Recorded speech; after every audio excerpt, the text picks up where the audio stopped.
Vamos a retomar en Pulso Local uno de los temas que en reiteradas oportunidades estuvimos abordando a lo largo de este largo año de pandemia, que tiene que ver con la educación y particularmente los efectos de la pandemia en la educación, los conocimientos adquiridos, las nuevas herramientas, los cambios y demás. Conocemos informes muy interesantes que afortunadamente Fabi nos ha traído para compartir con especialistas. Le doy la bienvenida esta noche. Hola, Fabiola. ¿Qué tal? ¿Cómo va? Está? Bien, bien, buenas noches. ¿Qué habrá pasado? ¿Se podrá medir cómo nos fue este año en pandemia respecto de algunos indicadores de educación?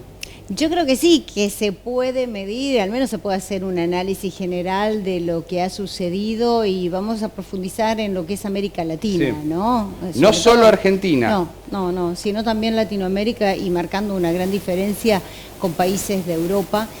Hay realmente algunos datos que son interesantes, aunque desoladores, ¿no? Y que tienen que ver justamente, los indicadores socioeconómicos de América Latina, sí, sin lugar a dudas, se vieron afectados por la pandemia y la educación no escapó a esto, sobre todo teniendo en cuenta el problema básico que es la conectividad. La cantidad de alumnos que han dejado la escuela, la enseñanza y la conectividad en las escuelas primarias y secundarias de América Latina es súper reducida. ¿Será un año perdido para la educación? Vamos a preguntárselo a una especialista en el tema, la doctora Sandra Berta, que es directora científica de Banedi y es neuropediatra. Después vamos a explicar qué es Banedi, sí, porque esto es también algo muy, pero muy interesante, una herramienta que está disponible en este momento y que es muy interesante, muy específica, realmente me pareció que tienen que conocerla, pero primero vamos a hacer un análisis general, como decíamos al principio. Doctora, ¿cómo le va? Gracias por atendernos. Bueno, hola, buenas noches, Fabiola, Germán, muchísimas gracias por recibirme y a toda la audiencia y sobre todo muchísimas gracias por poner sobre la mesa este tema que es tan importante y que sin duda de lo que venga a continuación va a depender cómo va a ser el futuro de todos estos niños que hoy están cursando su escolaridad con los problemas de la pandemia que en realidad no aparecieron con la pandemia, no se agravaron con la pandemia. Doctora, ¿usted puede concluir que este ha sido un año perdido en materia educativa? Bueno, evidentemente no para todos los niños fue un año perdido, pero otra vez más los grupos de niños que son más vulnerables son los que se vieron más afectados y seguramente los que menos pudieron acceder por un tema de conectividad a las clases virtuales, son los que menos apoyo familiar tuvieron para poder seguir en esas casas que se convirtieron en aulas y las familias que se convirtieron en maestros tratando de acompañarlos en ese proceso. Entonces, no fue perdido para todos, pero otra vez más el grupo más vulnerable es el más afectado y es el que menos seguramente haya aprendido cuando lo miramos ahora con las diferentes pruebas. Doctora, en este nuevo escenario que sin lugar a dudas significó y fue un desafío, adaptaciones, ¿no? En lo que es la parte pedagógica, ¿podemos decir que difícilmente se ha avanzado? Bueno, lo que pasa, Fabiola, es que América Latina estaba mucho menos preparado que los países de Europa para pasar de golpe a la virtualidad, ¿no? Si bien para todos los países fue un desafío, para los países de América Latina, sin duda, fue un desafío mucho mayor, ¿no? Por un tema de conectividad y por un tema de que veníamos con prácticamente nada que se realizara en formato virtual. Entonces, no solo fue un desafío para los niños encarar una forma de aprender diferente, sino también para los docentes que tuvieron que rápidamente, con una enorme creatividad, buscar cómo llegar a estos niños por un medio que de alguna forma también era nuevo para ellos, ¿no? Entonces, creo que no todos perdieron un año, ¿tá? pero creo que una vez más los más vulnerables fueron el grupo de niños más desfavorecidos y van a ser los que van a necesitar una enorme ayuda para disminuir la brecha que ya de por sí era bastante grande, ¿no? Sandra, le consulto a partir de esto que usted decía. Hay modos de enseñar y modos de aprender que fueron modificados en el tiempo de la pandemia. ¿Qué es lo que va a quedar en el futuro? ¿De qué nos vamos a valer? ¿Qué podemos aprovechar de lo que nos dejó este tiempo? Bueno, yo creo que de lo que nos vamos a poder aprovechar es, sin duda, de la virtualidad que vino para quedarse.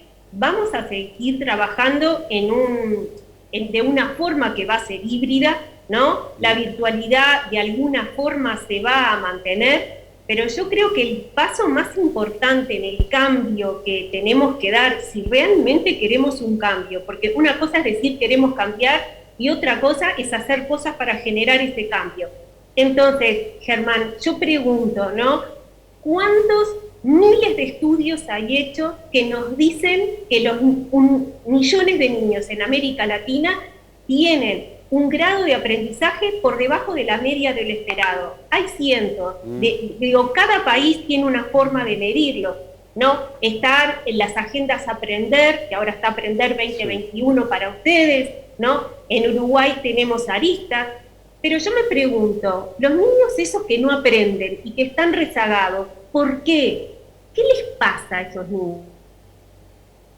No llegamos a eso, no los vamos a poder ayudar de ninguna forma.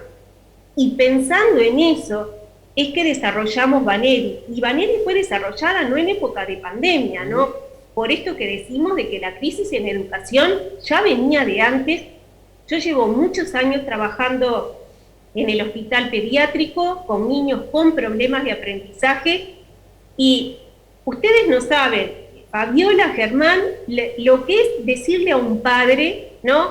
Bueno, el niño fue parcialmente evaluado, sabemos que no aprende, pero no sabemos bien por qué, poca información se le manda a los docentes, por lo tanto los docentes pueden hacer poca cosa. Es una situación realmente angustiante que de una vez por todas tenemos que cambiarla. Entonces, hicimos el esfuerzo del desarrollo de Baneri y esto fue en el 2016, o sea, no estábamos hablando de pandemia, sino situación de crisis en educación y de niños que no aprenden, pero que no sabemos por qué no aprenden, ¿sí? Entonces, tuvimos la oportunidad de tomar baremos en Argentina y en Uruguay.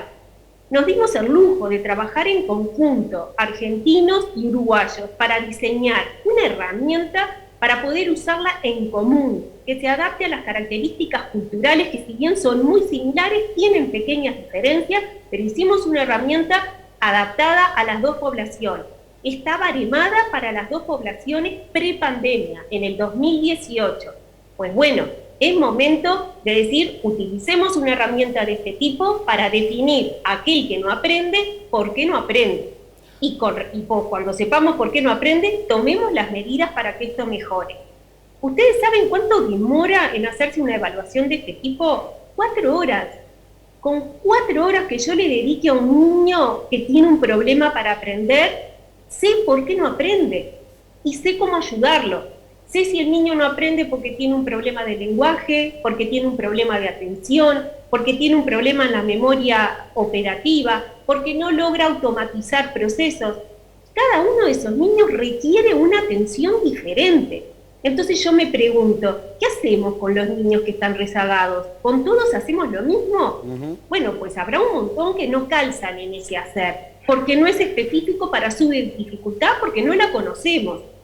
Ahora, es terrible esto porque, a ver, en la medida en que planteas esta realidad, Sandra, yo pienso en un paciente que deambula por diferentes clínicas o hospitales buscando un diagnóstico y no lo tiene. Y entonces no podemos aplicar un tratamiento si no hay un diagnóstico. ¿Por qué no aprenden estos chicos? ¿Por qué no nos dedicamos a saber por qué no aprenden para poder ejecutar en consecuencia?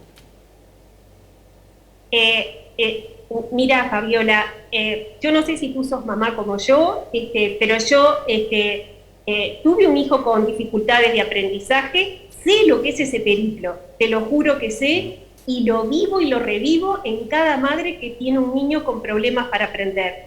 Y por eso este desafío de generar esta herramienta, que fue todo un esfuerzo, porque implicó dejar de lado actividades que también me apasionaban para decir, una herramienta de este tipo es lo que va realmente a generar un cambio. Porque ¿sabés lo que pasa, Fabiola? Hay diagnósticos, pero mira, yo te digo lo que pasa. La maestra dice que tu hijo, ¿tá?, tiene un problema para leer y no comprende lo que lee. ¿Ya? Sí. Te lo dice a ti, mamá. ¿Tá? ¿Vos qué haces? Vas al pediatra. Con suerte te lo derivan a un especialista, un neuropediatra, un psiquiatra infantil, depende. Te va a pedir estudios, 2 o 3. Con suerte en 6 meses lograrás que se los haga. Y le llevarás los 3 estudios de nuevo a tu médico de referencia. Y tu médico de referencia le va a devolver a su maestro lo siguiente: fulanito de tal, de acuerdo a la definición establecida en el manual diagnóstico DSM-5, cumple con los criterios diagnósticos de dislexia. Ajá. Yo te pregunto, ¿le estamos tomando el pelo a la maestra? La maestra te lo derivó porque sabe que tiene un problema para leer y comprender lo que lee. Y a eso técnicamente se le llama dislexia. Entonces, ¿qué le devuelvo que le sirva para hacer algo con ese niño? Yo le tengo que devolver, ¿por qué no puede? No ponerle otro título, un rótulo diagnóstico científico, ¿no? Que ese rótulo diagnóstico te sirva para vos buscar ayudas de acuerdo a la seguridad social. Pero a los maestros dales otra cosa, ayúdalos a que ayuden a los niños, y no los estamos ayudando con lo que estamos haciendo hasta ahora. Esa es la realidad. Y entonces, Sandra, ¿qué es Vanedi? ¿Cómo funciona? ¿Cómo consultar? ¿Cómo acceder? Vanedi es una herramienta digital, ¿tá?, que lo que hace es explorar lo que es lectura, escritura, habilidades matemáticas, ¿tá?, pero además hace un análisis por componente. ¿Qué quiere decir esto? Que cuando te dice que alguna de esas áreas no funciona, te permite hacer ese análisis de por qué no funciona y ver la causa, dónde está, ¿tá? Eso es lo que la diferencia de todas las demás baterías, que es sumamente precisa en identificar no solo qué le pasa, sino por qué le pasa, que es lo que el maestro necesita. Porque literatura científica que te diga qué hacer con niños que tienen problema del lenguaje, qué hacer con niños que tienen problema de memoria operativa, hay cientos de metaanálisis. Digo, no estamos inventando nada, eso ya está todo escrito, ¿no? Es simplemente detectar y proponernos hacer una intervención. Nosotros estamos haciendo una experiencia en algunos colegios y yo no les puedo decir lo emocionante que es ver cómo las maestras dicen, pero era esto, ¿y cómo podemos mejorar esto? Y uno con pequeñas herramientas, los maestros ya empiezan a trabajar y a notar. ¿Sabés qué es lo más interesante? Para trabajar esos procesos con esos niños, no hay que sacarlos del aula. Comparten el mismo espacio con otros niños. Simplemente el maestro con ese niño le dan una pauta de una forma diferente, para la cual el niño accede de mucha mejor forma. Sandra, esto se baja, se descarga, es una aplicación que se descarga de internet y que está destinado, veo por lo que estás comentando, básicamente a los docentes, o sea, ¿cualquiera puede acceder a esto?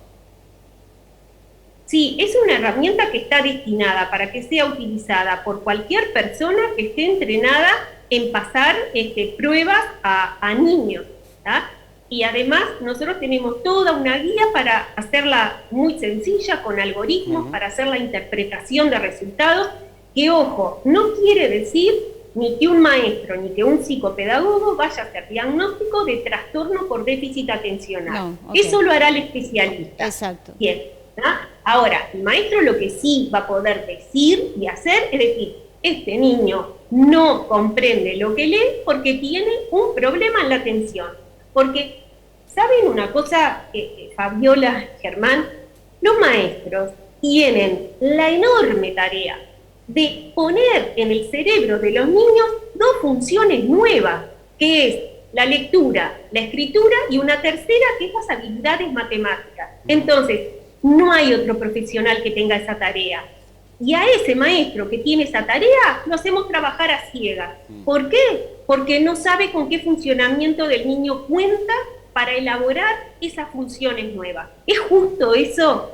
Yo creo que no. No es justo ni para los maestros, ni es justo para los niños, ni es justo para la sociedad. Esto pase.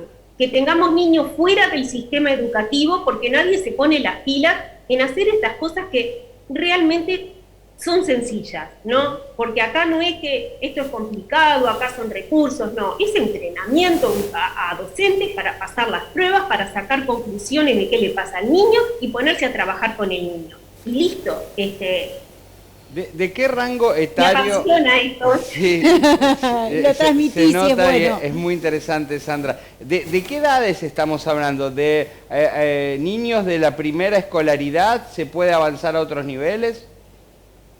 Sí, de niños desde 4 años a 15 años, porque acá ¿qué es lo interesante? Hacer lo que se llama atención temprana de las dificultades de aprendizaje. O sea que a los 4 años vos ya podés ver qué funciones cognitivas en el niño no se vienen desarrollando adecuadamente, que es la crónica de un aprendizaje no logrado. Claro. Entonces, si vos lo detectás a los 4 años y empezás con intervenciones específicas, ¿tá? Con una forma de enseñarle adaptada a su debilidad, el niño va a lograr aprender. Y cuando llegue a segundo, tercero de escuela, va a tener un nivel de aprendizaje muchísimo mayor que si no hubieras detectado nada. Bien, esto, siempre digamos, esto de la prevención básico. Esto es lo que vemos cuando analizamos o nos muestran los resultados de las pruebas PISA y vemos este porcentaje increíble de alumnos que no pueden interpretar un texto. Sí, Fabiola, pero ahí volvemos a lo mismo. Te dice que el 51% de los niños de América Latina no pueden interpretar un texto. Y yo me pregunto, ¿por qué? ¿Por qué? ¿Dónde está escrito? ¿En qué parte lo dicen las pruebas PISA? En ninguna, porque no lo exploran. Ni las pruebas PISA, ni ninguna prueba. Claro. Entonces, ese es el problema.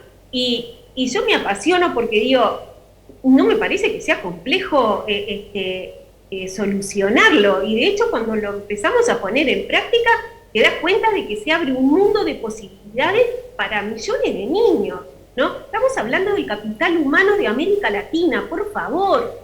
Sandra, ¿no? Estamos hablando de que 3 de cada 10 niños logran acceder a estudios terciarios.